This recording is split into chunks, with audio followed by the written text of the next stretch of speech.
Welcome to மராதம்ஸ் kitchen. இப்போ நம்ம பார்க்க போகிறது எண்ணெய் கத்திரிக்காய். எண்ணெய் கத்திரிக்காய்னா சாதாரணமாக எல்லாரும் நல்லா எண்ணெய் கத்திரிக்காய் செய்வீங்க. இது வந்து நல்லா நம்ம எள்ளு, கடலைப்பருப்பு, உளுத்தம்பருப்பு, காஞ்ச மிளகாய் இதெல்லாம் அரைச்ச தூள் நான் உங்களுக்கு அன்றைக்கே காட்டியிருப்பேன். வெண்டைக்காய் பொரியல் செய்யும் போது காட்டியிருக்கேன். அந்த இதை ஸ்டோர் பண்ணி வச்சுருக்கேன். இதை தான் போட்டு நான் உங்களுக்கு செஞ்சு காட்ட போகிறேன். நல்லா சூப்பராக இருக்கும். கத்திரிக்காய் வந்து நான் இந்த மாதிரி பெரிய கத்திரிக்காய், வரி கத்திரிக்காய்னு சொல்லுவாங்க. இதை நான் உப்பு போட்டு தண்ணியில் போட்டு வச்சுருக்கேன். கத்திரிக்காவே சாதாரணமாக ஒரு மாதிரி கருத்துருன்னு சொல்லுவாங்க இல்லையா, அதனால் போட்டு வச்சுருக்கேன். இதை இப்படி எடுத்து வச்சுக்கலாம். 5 கத்திரிக்காய் எடுத்து வச்சுருக்கேன். 1/4 கிலோவுக்கும் மேலே தான் நினைக்கிறேன். ஆனால் நான் 5 கத்திரிக்காய், உங்களுக்கு கணக்காக 5 கத்திரிக்காய்னு சொல்கிறேன். இந்த தண்ணி எடுத்து வச்சுக்கலாம். இப்போ வந்து நம்ம ஸ்டவ் பற்ற வச்சுக்கலாம். கடாய் காயட்டும்.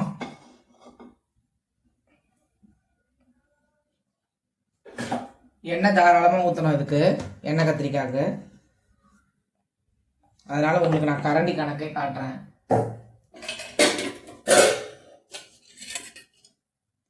இப்போ வந்து கடாய் ஓரளவுக்கு காஞ்சிருக்கு. 1 2 3 3ன்றது சும்மா இன்னும் கொஞ்சம் ஒரு ஸ்பூன் ஊற்றிருக்கேன். 3/4ன்னு வச்சுக்கோங்களேன். 3/4 அவ்வளோதான். இப்போது எண்ணெய் காஞ்சிருச்சு. நல்லாயிருக்கும் டேஸ்ட்டாக. இந்த பொடியை நான் அன்றைக்கே சொன்ன பாருங்கள், வெண்டைக்காக்கு அந்த பொடியில் போட்டு செஞ்சீங்கன்னு வச்சுக்கோங்க. நல்லா அந்த எள்ளு, வெள்ளை எள் தான் போட்டிருக்கேன். வெள்ளை எள், காஞ்ச மிளகாய், கடலைப்பருப்பு, உளுத்தம்பருப்பு, அப்புறம் நம்ம வந்து இப்போ தக்காளி, வெங்காயம்லாம் போட போகிறோம். அதையும் சொல்லிடுறேன். வெங்காயம் 2 வெங்காயம் எடுத்து வச்சுருக்கேன். மீடியம் சைஸ் வெங்காயம் கட் பண்ணி எடுத்து வச்சுருக்கேன். இது வந்து ஒரு தக்காளி, 2 தக்காளி, ஓரளவுக்கு மீடியம் சைஸ் தக்காளி. இதில் வந்து ஒரு 6 பல் பூண்டு நசுக்கி எடுத்து வச்சுருக்கேன். இப்போ மீதியெல்லாம் மஞ்சத்தூள், மிளகாத்தூள்லாம் போடும்போது காட்டுறேன் உங்களுக்கு. செய்கிற விதத்தை நல்லா பார்த்துக்கோங்க. இப்படி தான் நான் செய்வேன். கடுகு போட்டாச்சு. 1.25 ஸ்பூன் போட்டிருக்கேன் கடுகு.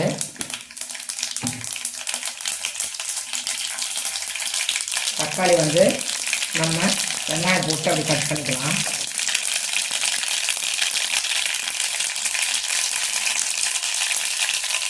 கடுகு பொரிஞ்சிருச்சு. கடுகு பொரிஞ்சவொடனே கொஞ்சமாக சீரகம் போட்டுக்கோங்க. ஒரு பின் சீரகம் போட்டுக்கோங்க.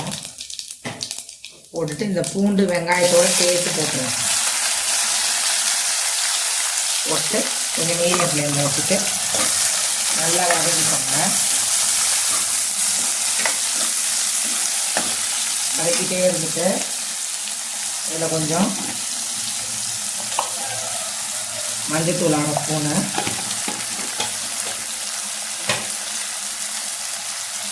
பெருங்காயத்தூள் ஒரு பிஞ்சு, கொஞ்சம் கருவேப்பிலை, 1/2 ஸ்பூன் உப்பு எல்லாம் போட்டு நல்லா வதக்கிக்கோங்க.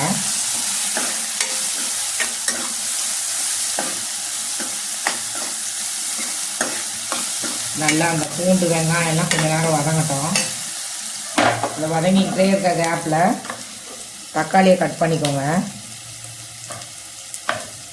இப்போ வெங்காயம் கொஞ்சமாக வதங்கிருக்கு. இன்னும் கொஞ்ச நேரம் வதங்கட்டும்.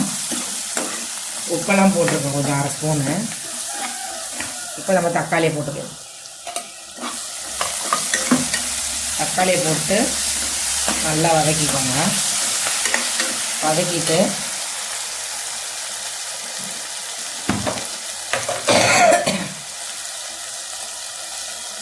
சும்மா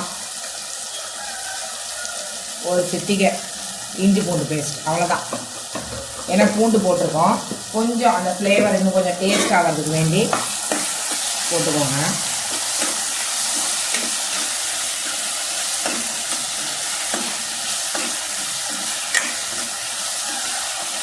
இப்போ இந்த கேப்பில் நீங்கள் வந்து செய்ய வேண்டியது என்னென்னா, ஸ்பூன் எடுத்துக்கிட்டு இப்போ இதை பார்த்துக்கோங்க. நல்லா இந்த மாதிரி பண்ணி சும்மா எல்லாத்துலேயும் கொஞ்சம் கொஞ்சம் 1/4 ஸ்பூனு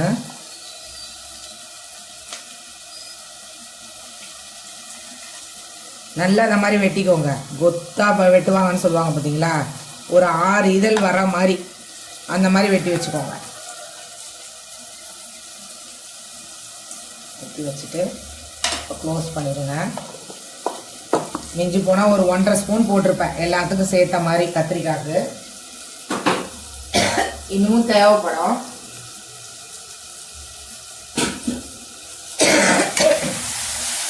தக்காளி நல்லா வதங்கிடுச்சு.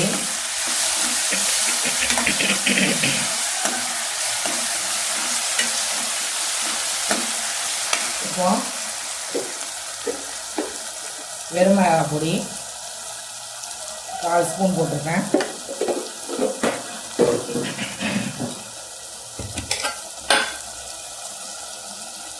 குழம்பு மிளகாய் பொடி 1 ஸ்பூன் போட்டிருக்கேன். 1ன்றது 1.25 ஸ்பூன். 1/4 ஸ்பூன் வெறும் மிளகாய் பொடி, 1.25 ஸ்பூன் குழம்பு மிளகாய் பொடி. இதுக்கு மேலே நம்ம எந்த காரமும் சேர்க்க போகிறதில்ல.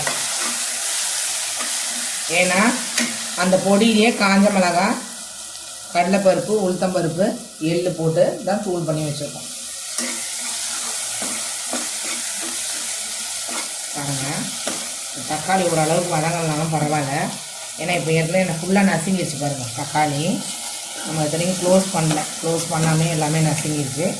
இப்போ வந்து நல்லா இந்த மாதிரி பிரித்து விட்டுட்டு போட்டு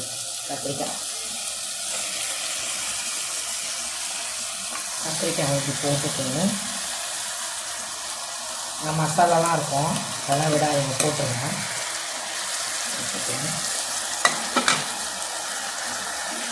மசாலா எல்லாமே இந்த மாதிரி போட்டுக்கோங்க.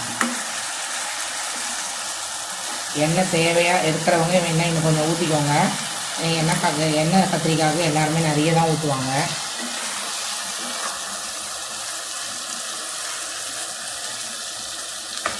பாருங்க,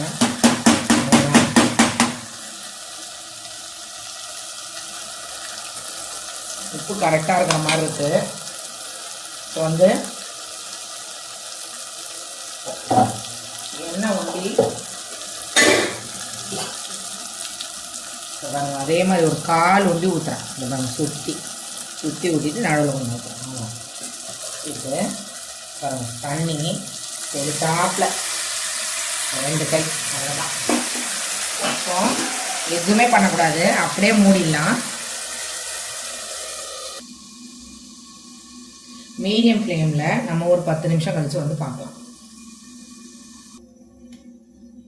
10 நிமிஷம் ஆயிடுச்சு. இப்போ நம்ம திறந்து எடுத்து வச்சிடலாம். எடுத்து வச்சுட்டு இங்கே பாருங்கள், எல்லாம் வெந்துருச்சு. பாருங்கள், கத்திரிக்காயெலாம் வெந்துருச்சு. ஒரு கத்திரிக்காய் நல்லா பிரிஞ்சே வந்துருச்சு.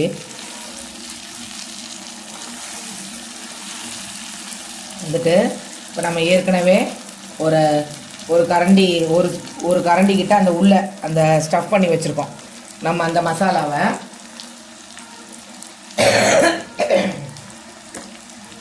இப்போ வந்து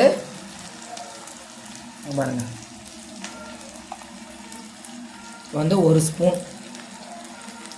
ஸ்பூன் போடலாம். ஒரு ஸ்பூனும் ஒரு சிட்டிங்க.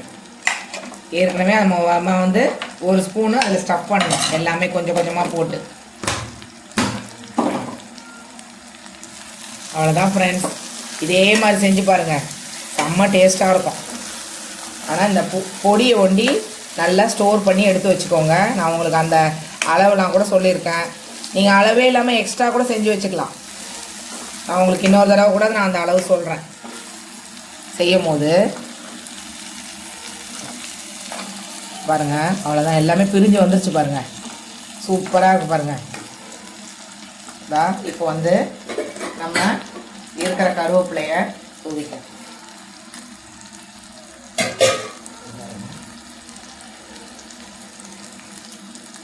அங்கங்கே அதை போய் ஒட்டுற மாதிரி பண்ணுங்கள், சூப்பராக இருக்கும்.